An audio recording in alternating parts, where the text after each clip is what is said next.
Jungkook বন্ধুদের সাথে আড্ডা দিয়ে বাড়িতে এসে কলিং বেল চাপতেই ইয়ুঙ্গি এসে দরজা খুলে দেয়।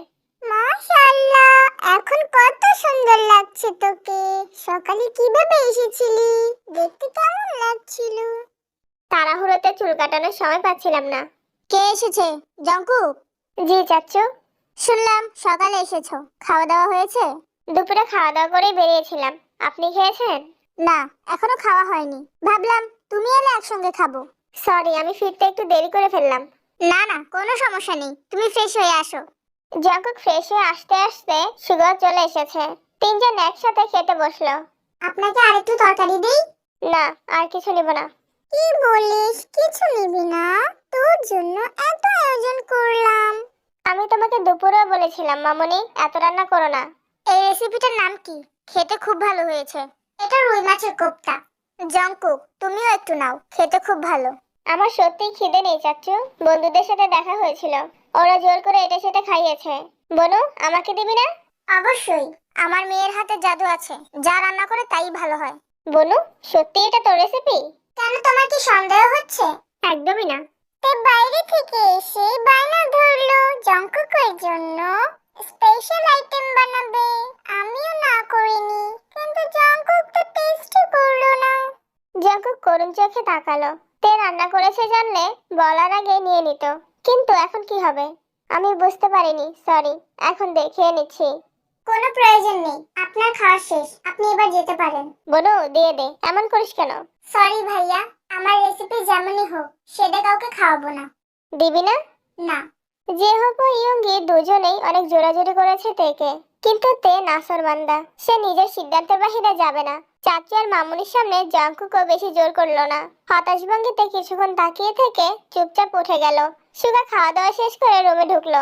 জাঙ্কুক চোখ বন্ধ করে বিছানায় বসে আছে। সুগা রুমে ঢুকে মস্করা করে বলল, ভাইয়া, কি যে মিস করলে? সব দোষ তোর। বাহ ভাইয়া বাহ, কথা নেই বার্তা নেই, সব দোষ আমার ঘাড়ে দিয়ে দিলে। এই যে আপনাকে ডাকছে। কে ডাকছে? আব্বু। জেহব সোফায় বসে পত্রিকা পড়ছিলেন। জাঙ্কুক আসতেই বলল, বসো, কি করছো ইদানিং? নতুন বিজনেস শুরু করেছি, সাথে আমার দুটো ফ্রেন্ডও আছে। গুড। চাকরি করার ইচ্ছে নেই? আমার পড়াশোনার সাথে এই দেশের চাকরিগুলো খুব একটা ম্যাচ করে না। এই দেশের জব সেক্টর বুঝে প্রিপারেশন নিতে নিতে অনেকটাই সময় লেগে যাবে।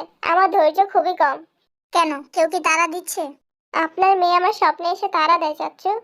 তোমার লাইফ তোমার সিদ্ধান্ত, কিন্তু তুমি চাইলে আমাদের ব্যবসাতেও জয়েন করতে পারো। আমাদের চিন্তা ভাবনা তো ইয়াং জেনারেশনের মতো হবে না। তুমি আর সুগা দায়িত্ব নিলে কোম্পানি নতুন ভাবে পরিচিতি পাবে। আমরা কি আপনাদের মতো দায়িত্বশীল হতে পারবো? কেন পারবে না? আমি কি সব পারতাম? ভাইজান আমাকে সবকিছু হাতে কলমে শিখিয়েছে। একবার না পারলে বারবার চেষ্টা করতে বলেছে। আজ গোটা কোম্পানি আমার দায়িত্বে। তেমনি চেষ্টা করলে তুমিও একদিন সফল হবে ইনশাআল্লাহ। ইনশাআল্লাহ। দোয়া করবেন চাচু। ফি আমানিল্লাহ। ভাইজান কেমন আছে? আলহামদুলিল্লাহ। আব্বু ভালো আছে। ভাবি ভালো আছে? জি আলহামদুলিল্লাহ। সুবিনরা কি এর মধ্যে বাড়িতে এসেছিল? না, কাকামণি নাকি সময়ই পান না। সময় তো কারোরই হয় না, তাই বলে সম্পর্ক ছিন্ন করে ফেলতে হবে? এই যে তুমি আসাতে আমার কতটা ভালো লাগছে তোমাকে বলে বোঝাতে পারবো না।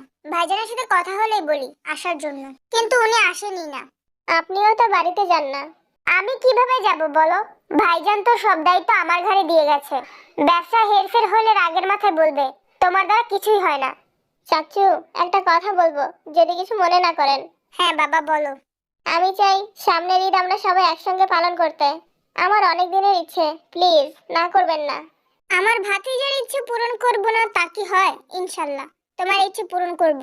আচ্ছা, আমি যাচ্ছি, আমার প্রেসারের ওষুধ খেতে হবে। তোমরা গল্প করো। মামুনি, তোমার এই বয়সে একা থাকতে বড় লাগে না? আম্মু সারাক্ষণ শুধু তোমাদের কথা বলে। You know my little boy, একা থাকলেই আমার কান্না আসে।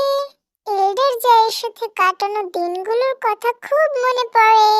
তোমরা কি গল্প করছো, আমিও শুনবো। ও মাই লিটল গার্ল, এই ঈদে তোমার কোনো চাপ আছে? একদম না, কিন্তু কেন? এবারের ঈদ আমরা বাড়িতে গিয়ে করব। কোন বাড়ি? তোর দাদার বাড়িতে। বান্টু মিমো আসবে?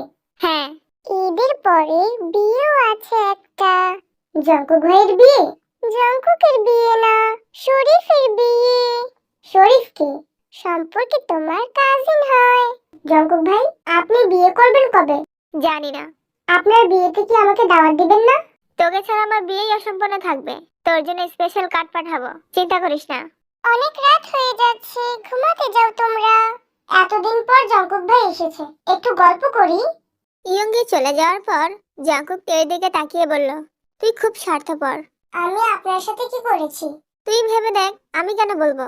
ভেবেছিলাম আপনার সাথে গল্প করব, কিন্তু আপনার কথাবার্তা সুবিধার না, গল্প করা সম্ভব না। আচ্ছা বল, শুনছি। জঙ্কুক ভাই, হুম। কেমন আছেন? ভালো। কিন্তু আপনাকে দেখে তো ভালো মনে হচ্ছে না। কেন? মনে হচ্ছে ডিপ্রেশনে আছেন। তুই ভালো আছিস? বিন্দাস আছি। আমার ভালো থাকার অন্যতম কারণ হলো আমার কোনো ডিপ্রেশন নেই, বুঝেছেন? আমার জন্য ডিপ্রেশন শব্দটা খুব নগণ্য। কেন, কিসের এত ডিপ্রেশন? তুই বুঝবি না। আমি কি বুঝি কি বুঝি না সে সম্পর্কে আপনার কোনো ধারণা নেই। আমি চোখ দেখলেই মনের কথা বলতে পারি।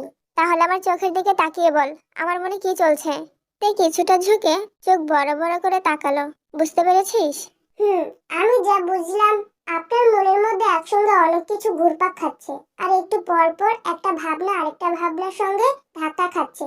এভাবে চলতে থাকলে কিছুক্ষণ পর তাদের মধ্যে সিরিয়াস ঝগড়া শুরু হবে। তখন কিন্তু আপনিই বিপদে পড়বেন। কে ঝগড়া করবে? আপনি বুঝেননি? না। আপনার মাথায় এখন অনেক চিন্তা।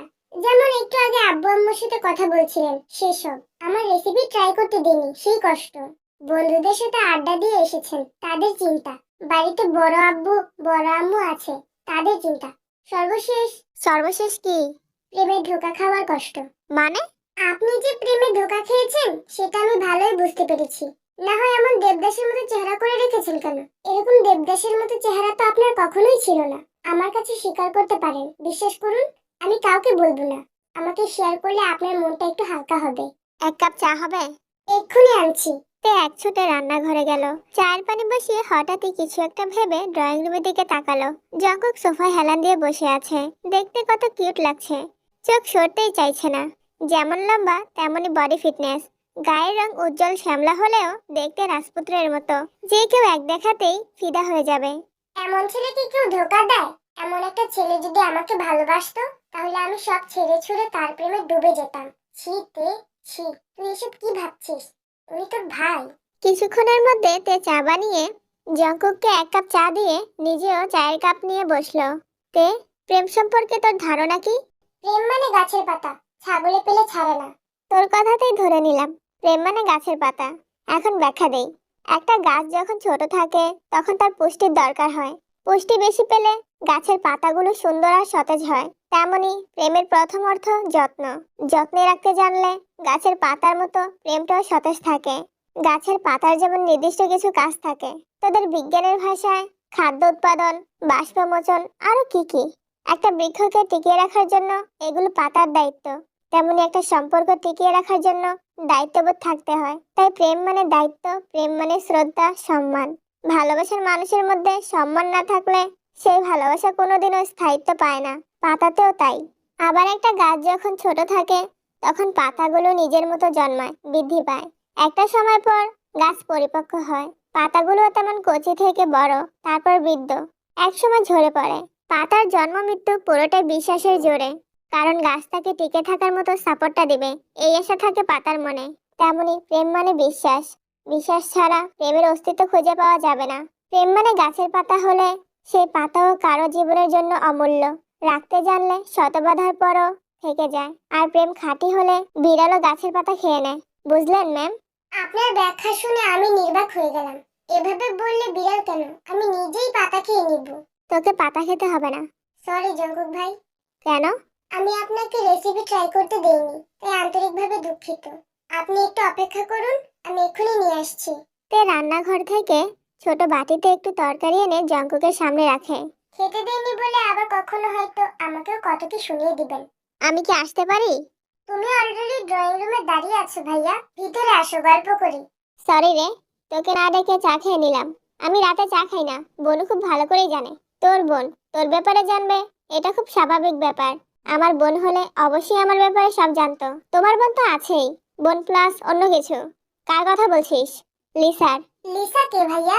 কেউ না। ভাইয়া বলো না লিসা কে? ভাইয়ার মামাতো বোন। ও হ্যাঁ, মনে পড়েছে, অনেক আগে একবার আমাদের বাসায় এসেছিল। তোদের বাসায় এসেছিল? না মানে খান বাড়িতে, যখন আমরা সবাই এক বাড়িতে থাকতাম। সেই দিনগুলো খুব সুন্দর ছিল। আমরা চাইলে আবার এক হতে পারি। কিভাবে? এই যে আমরা তিনজন আছি, এখন কাকিমণিকে কল দিব, তারপর মিম আর বান্টু দুজনেই ভিডিও কলে আসবে। এত রাতে সজাগ আছে? থাকবে না কেন, ওরা অনেক রাত করে ঘুমায়, আমার সাথে মাঝে মধ্যেই রাতে কথা হয়। দাঁড়াও, কল দিচ্ছি। তে কাকিমণির নাম্বারে কল দিয়ে একটু একটু কথা বলে মিম আর বান্টুর সাথে কথা বলতে লাগলো। কেমন আছিস? ভালো আছি, তুমি কেমন আছো আপু? আমিও ভালো আছি। কি করছিস? টিভি দেখছিলাম, তুমি কি করছো? গল্প করছি। কার সাথে? কার সঙ্গে না, বল কার কার সঙ্গে। আচ্ছা, কার কার সাথে? তে এবার জঙ্কুক আর সুগার দিকে ফোনটা এগিয়ে দিল। মিমের পেছনে ছিল বান্টু। হঠাৎ জঙ্কুককে দেখে মিমকে ধাক্কা দিয়ে ফোনের কাছে ছুটে এলো। ভাইয়া, কেমন আছিস ভাই? খুব ভালো। তুমি আমাদের বাসায় আসবে কবে? কোথায়, সিলেটে? হ্যাঁ। ভাইয়া, তোমরা আসো না, এখানে অনেক সুন্দর সুন্দর জায়গা আছে। কি রে মিম, তুই তো আমাকে কোনোদিন যেতে বললি না। তোমাকেও তো কতবার বলেছি, তুমি একবারও দেখতে আসোনি। আব্বুর মুখে শুনেছি তুমি বন্ধুদের সাথে ঘুরতে এসেছিলে। আব্বুর নাকি তোমার সাথে দেখাও হয়েছিল, কিন্তু তুমি আমাদের বাসায় আসোনি, তাই তোমাকে আর বলিনি। তখন সময় পাইনি রে, সত্যি বলছি, বন্ধুদের সাথে গিয়েছিলাম। ওদের রেখে একা কিভাবে যাই বল? আচ্ছা সরি, আমরা আসবো না। এবার একেবারেই তোদেরকে নিয়ে আসার ব্যবস্থা করব। কিভাবে? ঈদে বাড়ি আসবি না? ব্যাগ গোছা। বান্টু ছুটে গেল, নিজের স্কুল ব্যাগ নিয়ে এসে জঙ্কুককে দেখিয়ে বলল, এই যে দেখো, এখনই গুছিয়ে ফেলেছি। Good boy. প্রায় 15 থেকে 20 মিনিট মিম আর বান্টুর সঙ্গে কথা বলে ফোন রেখে দিল। আচমকা সুগা ডাকলো, বনু, বলো। তোর বান্ধবীর সাথে কথা হয়েছে? জিমিনের সাথে? হ্যাঁ। না, হয়নি। কেন? তোর বান্ধবী আমাকে কাল কল দিয়েছিল। কিছু বলেছে? তোর কথা জিজ্ঞাসা করলো, বাসায় এসেছিস কিনা। জিজ্ঞেস করায় বললো ওর বোনের বিয়ে নাকি ভেঙে গেছে। জিমিনের আপু খুব ভালো, যেমন ভদ্র তেমনই শান্ত। জিমিনকে দেখো না, একদম জিমিনের মতো। জিমিনের তো রাগ আছে, জিমিনের আপু রাগও কম। সারাদিন বক বক করলে একটা ধমকও দিবে না কখনো। পড়াশোনাও খুব ভালো, কিন্তু আপুর ভাগ্যটা মন্দ। এত চেষ্টা করে চাকরি হচ্ছে না। এদিকে আঙ্কেল একবার স্ট্রোক করেছে। এমন অবস্থায় উনি চাচ্ছে জিমিনের আপুর বিয়েটা দিয়ে দিতে। মধ্যবিত্ত পরিবার ওদের, আঙ্কেল ছাড়া কেউ নেই। রিদ এখনো কত ছোট, সব মিলিয়ে আঙ্কেল খুব টেনশন করে। এদিকে যারা আপুকে দেখতে এসেছিল, আসার আগে বলেছে তাদের কিছুই লাগবে না, শুধু মেয়ে ভদ্র, দেখতে শুনতে ভালো হলেই হবে। কিন্তু আসার পর শুরু হয়েছে যত ঝামেলা। মেয়ের হাইট কম, দেখতে দুধে আলতা রং নেই, মেয়ের চাকরি নেই, বাবার অঢেল পয়সা নেই। তারপর কি বলেছে জানো? তাদের ছেলেকে নাকি ঢাকা শহরে একটা ফ্ল্যাট, প্রাইভেট কার, মেয়ের ঘর সাজানোর জন্য যাবতীয় জিনিস দিতে যদি রাজি হয়, তাহলে নাকি ওনারা ভেবে দেখবে। ওই ছেলে ঠিকানা থাকলে দিস তো, দেখা করে দেখি কোথাকার রাজপুত্র সে, আর কোন দেশে রানী পাওয়ার যোগ্য। হ্যাঁ বনু, আমিও দেখতে চাই। কথা শেষ হয়নি এখনো।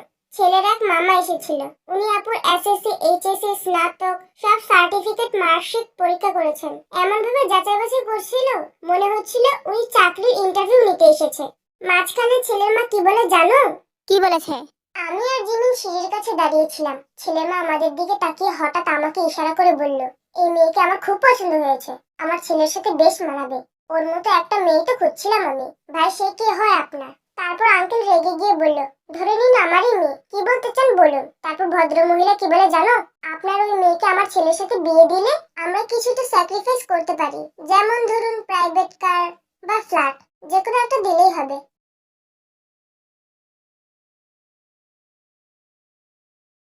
তারপর কি?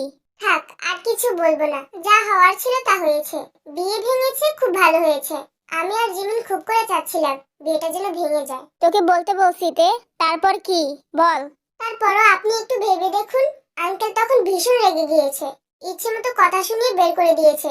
হয়েছে শান্তি? কোন পরীর দিকে নজর দিয়েছে এটা তাদের বোঝাতে না পারলে আমার শান্তি হবে না। কি বললেন? তোর বান্ধবীকে কল দিয়ে বায়োডাটা নিতে বল, রাতের মধ্যে বায়োডাটা আমাকে দিবি। কেন? আপনি কি করবেন? শুধু শুধু ঝামেলা করতে হবে না। ঝামেলার কি দেখেছিস? ওই কুলাঙ্গারের সাহস দেখবো না? ওর কলিজা কত বড় হয়েছে এটা তো আমাকে দেখতে হবে। ভাইয়া তুমি একটু শান্ত হও। তুই আমাকে শান্ত হতে বলছিস? তোকে আগেই বারণ করেছিলাম বনু, যেতে হবে না, অন্য কোনো দিন যাস। তুই তো কথাটা শুনলি না। আমি কি করব? তারা শাসরা, এটা আমার কি দোষ? জঙ্কুক আর কথা বললো না, রাগে ফুঁসতে ফুঁসতে রুমে চলে গেল। তে নির্বাক চোখে সেদিকে তাকিয়ে জিজ্ঞাসা করলো, জঙ্কুক ভাইয়ের কি হলো? মেয়েদের সাথে এমন উল্টাপাল্টা আচরণ ভাইয়া নিতে পারে না, তার জন্য রেগে গেছে। তুই টেনশন করিস না, ঘুমাতে যা। তো ফোনের স্ক্রিনে তাকিয়ে দেখে সত্যি অনেক রাত হয়ে গেছে। গল্প করতে করতে কখন যে এতটা সময় কেটে গেল বুঝতেই পারেনি। তে নিজের রুমে চলে গেল।